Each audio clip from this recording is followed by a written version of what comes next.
Nous sommes en ligne avec Florian Philippot. Bonjour Florian Philippot, président des Patriotes, candidat à l'élection présidentielle 2027. D'abord, je voulais avoir une première réaction aujourd'hui à cette autre actualité, la mort de Bernadette Chirac, l'ancienne première dame qui s'est éteinte à l'âge de 93 ans.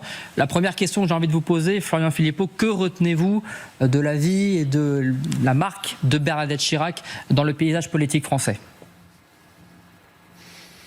Je retiens d'abord une époque où il me semble que la dignité de la fonction était plus affirmée qu'aujourd'hui, jusqu'au couple présidentiel.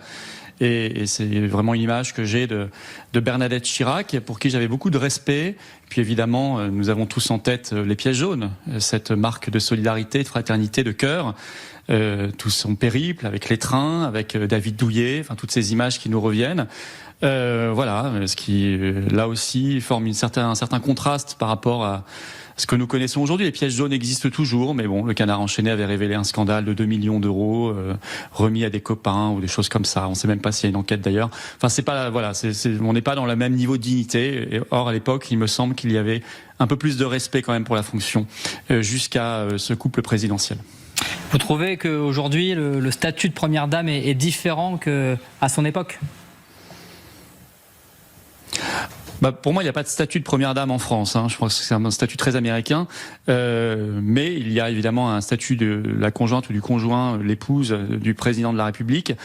Et oui, je trouve qu'il y avait plus de dignité que ce qu'on a connu ensuite. Voilà, c'est tout un jugement tout à fait subjectif, mais il me semble que la France a perdu de ce point de vue-là, aussi bien du point de vue de son chef de l'État, de son président de la République, et même des conjointes.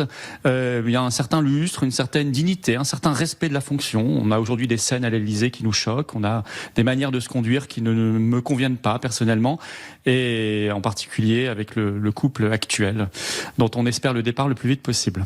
Florian Philippot, je voulais évidemment vous interroger sur cette actualité qui marque les esprits ces dernières heures et la mort de la petite Liana. Beaucoup de questions se posent aujourd'hui autour des éventuelles responsabilités de l'État. Le suspect faisait l'objet, je rappelle, de plusieurs plaintes pour des faits de viol sur mineurs. Il n'avait jamais été inquiété par les services de justice. La question que j'ai envie de vous poser, Florian Philippot, aujourd'hui, au vu de ce qu'on sait, au vu de ce que vous avez suivi, est-ce qu'il y a eu des failles et quelles failles ? Qui sont les éventuels responsables de ce drame ? À tout le moins, il y a eu des failles. La mort de la petite Liana, c'est un drame pour sa famille, un drame pour la nation tout entière. 7 plaintes ou signalements au total, au moins, rien, pas une convocation. Monsieur Darmanin, ministre de la Justice, a présenté ses excuses. Mais ces excuses, c'est un minimum. Ce qu'il faut, c'est qu'il parte. Quand on a un peu de dignité et qu'on a le respect de la fonction ministérielle, le principe de responsabilité s'applique. Et donc le ministre doit présenter sa démission. Enfin, il me semble que dans beaucoup de pays dans le monde, ça se passerait ainsi. Et donc ces excuses ne suffiront pas. Bien sûr, il n'est pas le seul responsable, mais il endosse la responsabilité politique. Et donc il doit l'exercer par cette démission. Quant à ce qui s'est passé, écoutez, moi je vois que des juges en France sont complètement irresponsables. Il ne se passe jamais rien pour les juges. Il y a des problèmes, et jamais de principe de responsabilité et de faute pour eux. Je pense qu'il faut que ça change. Que les Français sont en attente de profonds changements.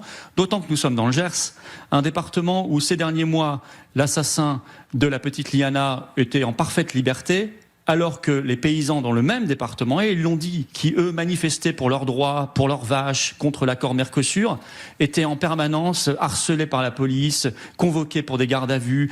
30 ont été convoqués, auditionnés ces derniers mois. L'un a été convoqué 4 fois pour de simples commentaires sur Facebook, et il a été mis en garde à vue pendant 7 heures. Vous ne pensez pas qu'on aurait dû mettre les priorités ailleurs et plutôt convoquer et mettre en garde à vue cet assassin, alors qu'il était déjà signalé que des plaintes pour viol sur enfants étaient déjà déposé. Voilà, moi ça me choque profondément, mais c'est l'inversion totale des valeurs et des priorités. Et je pense qu'il faut que ça change, qu'on s'occupe enfin de la protection de l'enfance dans notre pays. Mais justement, Florian Philippot, si on en croit le ministre de la Justice, Gérald Darmanin avait mis en place une circulaire pour faire de ces affaires qui touchaient les mineurs une priorité. Il avait visiblement lui aussi fait le travail, si je puis dire. Malheureusement, d'après ce que nous dit le ministre de la Justice, ça n'a pas été suivi des faits.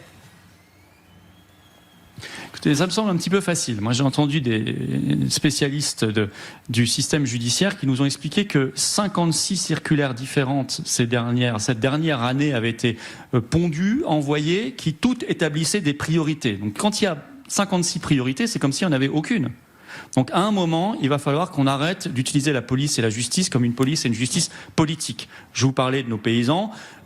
Écoutez, c'est tout à fait significatif. Tout le monde a en tête ce qui s'est passé également le soir de la victoire du PSG. On voit des racailles, il ne se passe rien. Alors que nos paysans, quand ils se défendent, on leur envoie les Centaures, 14 tonnes et demie de la gendarmerie, mitrailleuses sur le toit, on leur envoie les hélicoptères, on leur envoie 200 CRS, 200 gendarmes mobiles, qu'on ne voit pas contre ceux qui saccagent notre pays. Vous voyez, c'est ça qu'il faut changer complètement, ce sens des priorités. Et puis, il faut s'intéresser à la protection de l'enfance. Il y a des scandales, il y a une commission d'enquête sur l'aide sociale à l'enfance, l'ASE, qui est un scandale monumental, une honte pour notre pays, avec des affaires de prostitution, de placement abusif. Et qu'est-ce qui bouge ? Rien. Absolument rien. On n'est même pas capable, figurez-vous, d'ouvrir une commission d'enquête au Parlement sur l'affaire Epstein, alors que le volet français est gigantesque dans cette affaire. Que Paris était la capitale de l'affaire Epstein, eh bien, Madame Braun-Pivet à l'Assemblée et Monsieur Larcher au Sénat refusent cette commission d'enquête aux Français. C'est tout à fait choquant. Et je pense que dans le contexte actuel, il faut remettre la pression là-dessus parce que ça doit cesser. Il faut maintenant que notre pays change complètement son sens des priorités. Alors, Florent Philippot, justement, vous êtes candidat à l'élection présidentielle l'an prochain. Qu'est-ce que vous ferez ? Qu'est-ce que vous proposez pour éviter la répétition de ce genre de drame ? Bien, moi, je mettrai en place une politique solide de protection de l'enfance. C'est-à-dire qu'on va remettre complètement les pendules à l'heure concernant l'ASE, dont je viens de vous parler, parce que là, je peux vous dire qu'il y a des affaires gravissimes, des mineurs qui sont prostitués, et donc nous allons faire un grand ménage là-dedans. Il y aura immédiatement une vraie commission d'enquête et une vraie enquête judiciaire par ailleurs sur l'affaire Epstein, avec tous ces relais, tous ces réseaux. On ira chercher tous les noms, y compris les noms des plus puissants qui sont protégés aujourd'hui. Et puis évidemment, concernant la justice, j'arrêterai d'aller harceler les honnêtes gens, d'aller harceler toujours les mêmes, les paysans, les travailleurs, les automobilistes, et on s'occupera des vrais délinquants et des vrais criminels, ceux qui saccagent nos villes, ceux qui tuent, ceux qui violent des enfants, ceux qui font du mal à notre pays. Je crois que c'est une politique saine, impitoyable avec ceux qui sont les vrais perturbateurs, et qui laisse tranquille, en revanche, les honnêtes gens.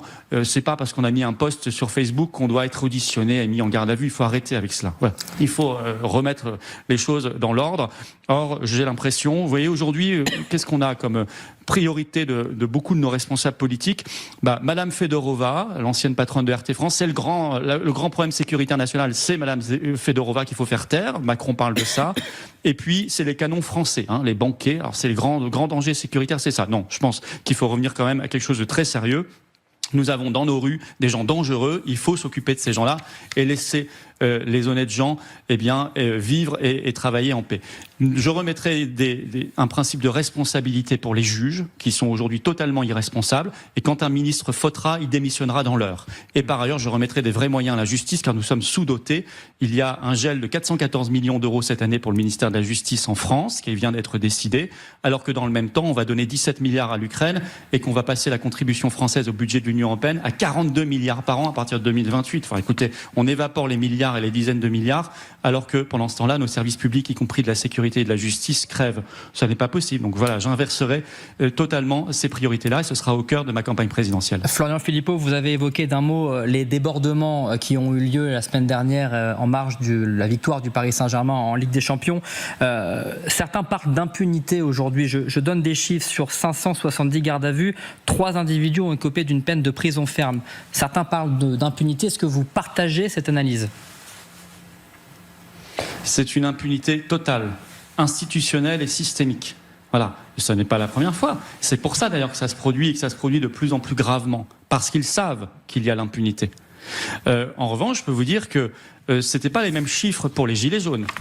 C'était pas les mêmes chiffres pour les paysans de l'Ariège en décembre dernier, qui ont été contre lesquels on a envoyé 150 gendarmes mobiles parce qu'ils protégeaient leurs vaches.